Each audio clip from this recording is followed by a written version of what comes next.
ಮೇಲ್ವಿಚಾರಣೆ ನಡೆಸಬೇಕು ಎಂದು ಭಾರತೀಯ ವೈದ್ಯಕೀಯ ಸಂಸ್ಥೆ ಪ್ರಧಾನಮಂತ್ರಿಯವರಿಗೆ ಬರೆದ ಪತ್ರದಲ್ಲಿ ಸ್ಪಷ್ಟಪಡಿಸಿದೆ. 45 ವರ್ಷ ಮೇಲ್ಪಟ್ಟ ಕೇಂದ್ರ ಸರ್ಕಾರ ರೇಡಿಯೋ ಕೇಳ್ತಿದೆ ಅನ್ಕೊಂಬೇಡಿ. ರೇಡಿಯೋ ವೇವ್ಸು ಸಹ ಎಲೆಕ್ಟ್ರೋಮ್ಯಾಗ್ನೆಟಿಕ್ ವೇವ್ಸ್ ಆಗಿರುತ್ತೆ. ನೀವೀಗೇನು ರೇಡಿಯೋ ಕೇಳ್ತಿದ್ರಲ್ಲ, ಇಲ್ಲಿ ನೋಡಿ ಯಾವುದೇ ಕನೆಕ್ಷನ್ ಇಲ್ಲ. ಒಂದು ಫಿಸಿಕಲ್ ಕನೆಕ್ಷನ್ ಆಗಲಿ, ಯಾವುದೇ ರೀತಿ ಫೀಲ್ ಆಗೋ ಕನೆಕ್ಷನ್ಸು ಸಹ ಇರಲ್ಲ. ನಾನು ರೇಡಿಯೋ ಆನ್ ಮಾಡಿದಾಗಲೂ ಸಹ ಇದು ಪ್ರಾಪಗೇಟ್ ಆಗ್ತಿರೋದು ಸಹ ಎಲೆಕ್ಟ್ರೋಮ್ಯಾಗ್ನೆಟಿಕ್ ವೇವ್ಸ್. ಹಾಗಾಗಿ ಈ ಚಾಪ್ಟರ್ ತುಂಬ ಇಂಟ್ರೆಸ್ಟಿಂಗ್ ಆಗಿರುತ್ತೆ. ಇನ್ನು ಅದ್ರ ಬಗ್ಗೆ ಪಾಯಿಂಟ್ಸ್ನ ಕಲಿತಾ ಹೋಗೋಣ ಬನ್ನಿ. Okay, electromagnetic waves.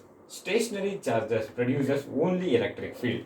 Stationary charges ಅಂದರೆ ಮೂವ್ ಆಗ್ತಾ ಇರಲ್ಲ. ಚಾರ್ಜಸ್ ಅಟ್ ರೆಸ್ಟ್ನ ಸ್ಟೇಷನರಿ ಚಾರ್ಜಸ್ ಅಂತ ಕರಿತೀವಿ. ಈ stationary charges produces only electric field. Electric field ನಾವು ಆ್ಯಕ್ಚುಲಿ ಫಸ್ಟ್ ಚಾಪ್ಟ್ರಲ್ಲಿ ನೋಡಿರೋದ್ರಿಂದ ಎಲೆಕ್ಟ್ರಿಕ್ ಫೀಲ್ಡ್ನ ಪ್ರೊಡ್ಯೂಸ್ ಮಾಡ್ತಾ ಹೋಗುತ್ತೆ. ಸ್ಟೇಷನರಿ ಚಾರ್ಜಸ್ ಎಲೆಕ್ಟ್ರಿಕ್ ಫೀಲ್ಡ್ ಮಾತ್ರ ಪ್ರೊಡ್ಯೂಸ್ ಮಾಡ್ತಾ ಹೋಗುತ್ತೆ. Next, charges in motion produces time independent magnetic field. Okay, ನಮ್ಗೆ ಗೊತ್ತಿರೋ ಹಾಗೆ ಚಾರ್ಜಸ್ ಇನ್ ಮೋಷನ್, ಆ್ಯಕ್ಚುಲಿ ನಾವು ಇದನ್ನು ಅಪ್ಡೇಟ್ ಆಗ್ತಾ ಹೋಗ್ತಾ ಮೂವಿಂಗ್ ಚಾರ್ಜಸ್ ಅಲ್ಲಿ ಕಲ್ತ್ಕೊಂಡ್ವಿ ನಾವು ಇದನ್ನು. When charges are in motion, ಇದು ಮೂವ್ ಆಗ್ತಾ ಇದೆ ಅಂದರೆ, ಮೋಷನಲ್ಲಿ ಇದೆ ಅಂದಾಗ ಮ್ಯಾಗ್ನೆಟಿಕ್ ಫೀಲ್ಡು ಪ್ರೊಡ್ಯೂಸ್ ಆಗುತ್ತೆ ಆ ಕಂಡಕ್ಟರಲ್ಲಾಗಲಿ. ಎಂಥ magnetic field? Time independent. It does not depends on time. That is called time independent magnetic field. According to Maxwell theory, accelerated charges produces electromagnetic waves. What produces electromagnetic waves ಅಂದರೆ accelerated charges produces electromagnetic waves. Okay, ಇದು ಎರಡು same ಅನ್ನಿಸ್ತಿದೆ ಅನಿಸುತ್ತೆ ಕೆಲವರಿಗೆ. ನಾನು ಅದನ್ನು ಹೇಳ್ತಾ ಹೋಗ್ತೀನಿ. What is the difference between the charges in motion and electromagnetic waves. Charges in motion ಅಂತ ಬಂದಾಗ ಯೂನಿಫಾರ್ಮ್ ಮೋಷನ್ ಬರುತ್ತೆ. ಯೂನಿಫಾರ್ಮ್ ಮೋಷನ್ ಇದ್ದಾಗ ಆಕ್ಸಿಲರೇಷನ್ ಎಷ್ಟಿರುತ್ತೆ? First pre concept chart section comment ಮಾಡಿ. ಎಸ್, ಆಕ್ಸಿಲರೇಷನ್ 0 ಇರುತ್ತೆ. When there is a uniform charge, there is acceleration 0. But according to Maxwell theory, accelerated charges ಅಂದರೆ ಒಂದು charge ಒಂದ್ಸಲ ವೆಲಾಸಿಟಿ 3 ಮೀಟರ್ ಪರ್ ಸೆಕೆಂಡಲ್ಲಿ move ಆಗ್ತಿರುತ್ತೆ, ಅದಾದಮೇಲೆ ಮತ್ತೆ 5 ಮೀಟರ್ ಪರ್ ಸೆಕೆಂಡಲ್ಲಿ ಮೂವ್ ಆಗ್ತಾ ಇರುತ್ತೆ. ಅವಾಗ ವೇರಿ ಆಗ್ತಾ ಇದೆ ವೆಲಾಸಿಟಿ. ವೇರಿಯಿಂಗ್ ವೆಲಾಸಿಟಿ ಇದ್ದಾಗ, ಚಾರ್ಜಿಂದ ವೇರಿಯಿಂಗ್ ವೆಲಾಸಿಟಿ ಇದ್ದ ಮೋಷನಲ್ಲಿದ್ದಾಗ ಎಲೆಕ್ಟ್ರೋಮ್ಯಾಗ್ನೆಟಿಕ್ ವೇವ್ಸು ಪ್ರೊಡ್ಯೂಸ್ ಆಗುತ್ತೆ. Okay, complete. ಈ 3 ಪಾಯಿಂಟ್ಸು ಜ್ಞಾಪಕ ಇಟ್ಕೋಬೇಕಾಗುತ್ತೆ. ಯಾವುದಾದ್ರು stationary charges produces only electric field, charges in motion produces the time independent magnetic field. ಅದೇ ರೀತಿಯೇ according to Maxwell theory, accelerated charges produces electromagnetic waves. This is the most important thing. Accelerated charges produces electromagnetic waves. Next, consider a oscillating charge with some frequency. ಒಂದು ಚಾರ್ಜ್ನ ತಗೊಳ್ಳೋಣ, ಅದು some ಫ್ರೀಕ್ವೆನ್ಸಿಯಲ್ಲಿ oscillate ಆಗ್ತಾ ಇದೆ. ಅಂದರೆ ಹಿಂಗೊಂದ್ಸಲ ಹೋಗುತ್ತೆ. ಆ್ಯಕ್ಚುಲಿ ನೀವು wave ಅಂದರೆ ಅಂದ್ಕೊಂಡಿದ್ದೀರಾ ಅಂದರೆ ಈ ಪಾರ್ಟಿಕಲ್ಲು ಹಿಂಗೆ ಹೋಗುತ್ತೆ ಅಂದ್ಕೊಂಡಿದ್ದೀರಾ. ಆ್ಯಕ್ಚುಲಿ ಆ ಥರ ಆಗ್ತಿರಲ್ಲ. ಟ್ರಾನ್ಸ್ವರ್ಸ್ ವೇವ್ಸಲ್ಲಿ ಇದೇ ಪಾರ್ಟಿಕಲ್ಲು ಒಂದ್ಸಲ ಮೇಲಕ್ಕೆ ಇದು ಹೆಂಗೆ ಅಂದರೆ, ಇದು ಮೇಲಕ್ಕೆ ಹೋದಾಗ ಇನ್ನೊಂದು ಪಾರ್ಟಿಕಲ್ಲು ಇಷ್ಟಿರುತ್ತೆ, ಇನ್ನೊಂದು ಪಾರ್ಟಿಕಲ್ ಇಷ್ಟಿರುತ್ತೆ, ಇಷ್ಟು ಮೂವ್ ಆಗಿರುತ್ತೆ ಈ ಹೈಟಿಗೆ. ಆ ಥರ ಮೂವ್ ಆಗ್ತಾ ಇರುತ್ತೆ ಅಷ್ಟೇ. ನೆಕ್ಸ್ಟ್ ಈ ಪಾರ್ಟಿಕಲ್ ಕೆಳಗಡೆ ಮೂವ್ ಆಗುತ್ತೆ. ಅದು ಬಿಟ್ಟು ಇಲ್ಲಿಂದ ಇಲ್ಲಿಗೆ ಅಷ್ಟೇ ಮೂವ್ ಆಗ್ತಿರುತ್ತೆ ಹೊರತು ಒಂದು ಚಾರ್ಜ್, ಒಂದು ಪಾರ್ಟಿಕಲ್ಲು ಅದು ಈ ಚಾರ್ಜೇ ಮೂವ್ ಆಗ್ತಿರಲ್ಲ. ಇಲ್ಲಿಗೆ ಹೋಗೋದು, ಇಲ್ಲಿಗೆ ಹೋಗೋದು, ಆ ಥರ ಮೂವ್ ಆಗ್ತಿರಲ್ಲ ಟ್ರಾನ್ಸ್ವರ್ಸ್ ವೇವ್ಸಲ್ಲಿ. ಮೊದಲು ತಿಳ್ಕೊಬೇಕು. Next, consider an oscillating charge with some frequency. Oscillating charge ಯಾವುದೋ ಒಂದು ಫ್ರೀಕ್ವೆನ್ಸಿಯಲ್ಲಿ ಆಗ್ತಿದೆ ಅಂದರೆ, ಒಂದು ಇಷ್ಟು ಪ್ರಾಪಗೆ ಇಲ್ಲಿಂದ ಸ್ಟಾರ್ಟ್ ಆಗಿ ಇಲ್ಲಿಗೆ ಹೋಗಿ ಮತ್ತೆ ಇಲ್ಲಿಗೆ ಬರೋಕ್ಕೆ ಎಷ್ಟು ತೊಗೊತಿದೆ, ಮತ್ತೆ ಇಲ್ಲಿಗೆ ಹೋಗಿ ಇಲ್ಲಿಗೆ ಬರೋಕ್ಕೆ ಎಷ್ಟು ತೊಗೊತಿದೆ ಟೈಮು ಅನ್ನೋದನ್ನ ಫ್ರೀಕ್ವೆನ್ಸಿ ಅಂತ ಹೇಳ್ತೀವಿ. ಎಕ್ಸಾಂಪಲ್ 2 ಸೆಕೆಂಡ್ಸ್ ತೊಗೊತಿದೆ ಅಂದ್ಕೊಳ್ಳಿ. ಇಲ್ಲಿಂದ ಟ್ರಾವೆಲ್ ಆಗಿ ಇಲ್ಲಿಗೆ ಬಂದು ಮತ್ತೆ ಇಲ್ಲಿಗೆ ಬಂದು ಇಲ್ಲಿಗೆ ಬರೋಕ್ಕೆ ಒಂದು ಕಂಪ್ಲೀಟ್ ರೊಟೇಷನ್ ಆಗುತ್ತೆ with some frequency. And oscillating charge is an example of accelerating charge. Oscillate ಆಗ್ತಿರುತ್ತಲ್ಲ ಚಾರ್ಜ್, ಹಿಂಗೆ ಮೇಲಕ್ಕೆ ಹೋಗೋದು, ಮತ್ತೆ ಕೆಳಗೆ ಬರೋದು, ಮತ್ತೆ ಕೆಳಗೆ ಹೋಗೋದು, ಮತ್ತೆ ಮೇಲಕ್ಕೆ ಬರೋದು. ಇಲ್ಲಿ ಆಕ್ಸಿಲರೇಟಿಂಗ್ ಚಾರ್ಜ್ ಇದೆ. ಆ್ಯಕ್ಚುಲಿ ಏನಕ್ಕೆ ಆಕ್ಸಿಲರೇಟಿಂಗ್ ಚಾರ್ಜ್ ಅಂದರೆ, ಇಲ್ಲಿ ಯಾವುದೇ ರೀತಿ ಯೂನಿಫಾರ್ಮ್ ವೆಲಾಸಿಟಿ ಇರಲ್ಲ. ನೀವು ಆ್ಯಕ್ಚುಲಿ ಸಿಂಪಲ್ ಹಾರ್ಮೋನಿಕ್ ಮೋಷನಲ್ಲಿ ನೋಡಿರ್ತೀರಾ. ಈಗ ಹೋಗ್ತಾ ಇದೆ ಅಂದರೆ ಆಕ್ಸಿಲರೇಷನ್ ಇಲ್ಲೆಷ್ಟಿರುತ್ತೆ, ಇಲ್ಲೆಷ್ಟಿರುತ್ತೆ. ಫಾರ್ಮುಲಾ ಇದೆ -ω²y. It depends on the y. That's means it is not an uniform motion. Acceleration not is uniform motion.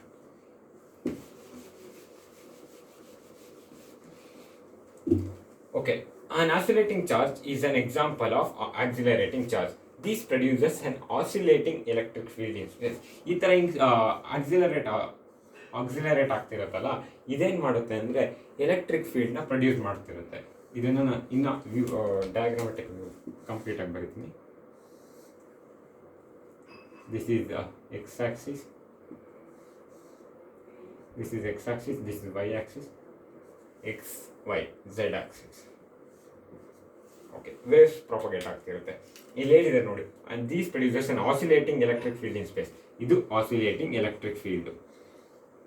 ಇದೇನಕ್ಕೆ produce ಆಗ್ತಿದೆ ಅಂದರೆ ಇಲ್ಲಿರೋವಂಥ ಚಾರ್ಜು ಈ ಮೇಲಕ್ಕೆ ಕೆಳಕ್ಕೆ ಆಸಿಲೇಟ್ ಆಗ್ತಾ ಇರುತ್ತೆ charge. This is electric field. This is electric field. Okay,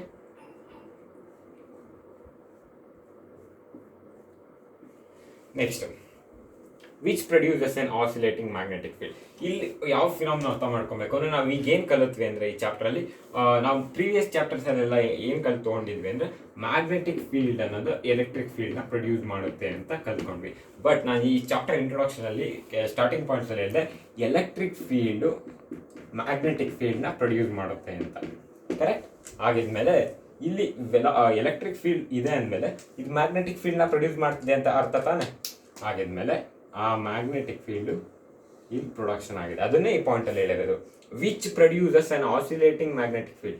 ಇದು ಸಹ oscillating ಆಗಿರುತ್ತೆ, but with 90 degree with each other.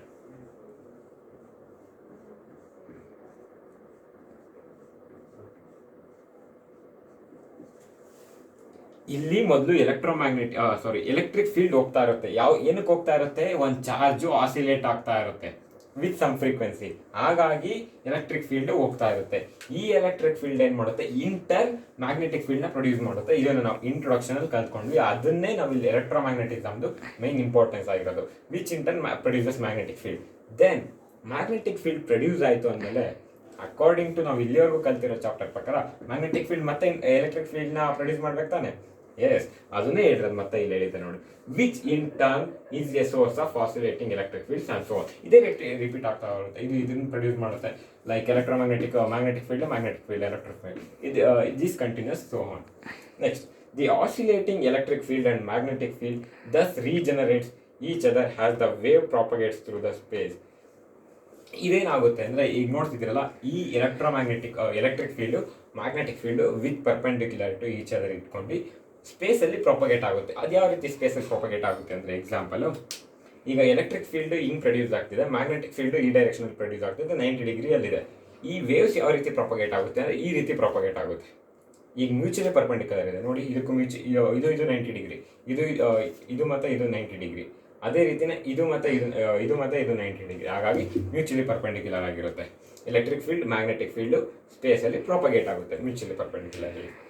The oscillating electric field and magnetic field thus regenerates each other as the wave propagates through the space.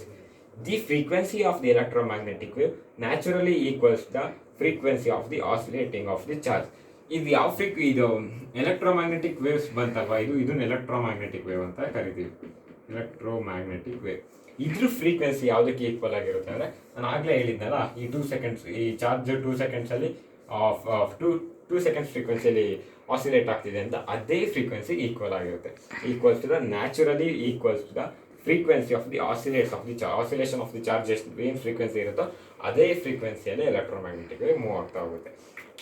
ಇದೇನು the energy associated with the propagating wave comes at the expense of the energy of the source, the accelerated charge. ಇದೇನಾಗ್ತಿದೆ ಅಂದರೆ ಈ electromagnetic waves ಎನರ್ಜಿನ carry ಮಾಡ್ತಾ ಇರುತ್ತೆ.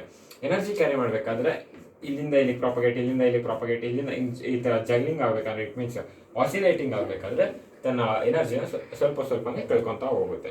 ಯಾಕೆಂದರೆ ಒಂದು ವಿಷಯನ transfer ಮಾಡಬೇಕಾಗುತ್ತಲ್ಲ, ಆ ಟೈಮ್ನಲ್ಲಿ ಅಲ್ಲಿರೋ ಎನರ್ಜಿನ ಕಳ್ಕೊಬೇಕಾಗುತ್ತೆ due to accelerated charge. That's the end of this part. Thanks.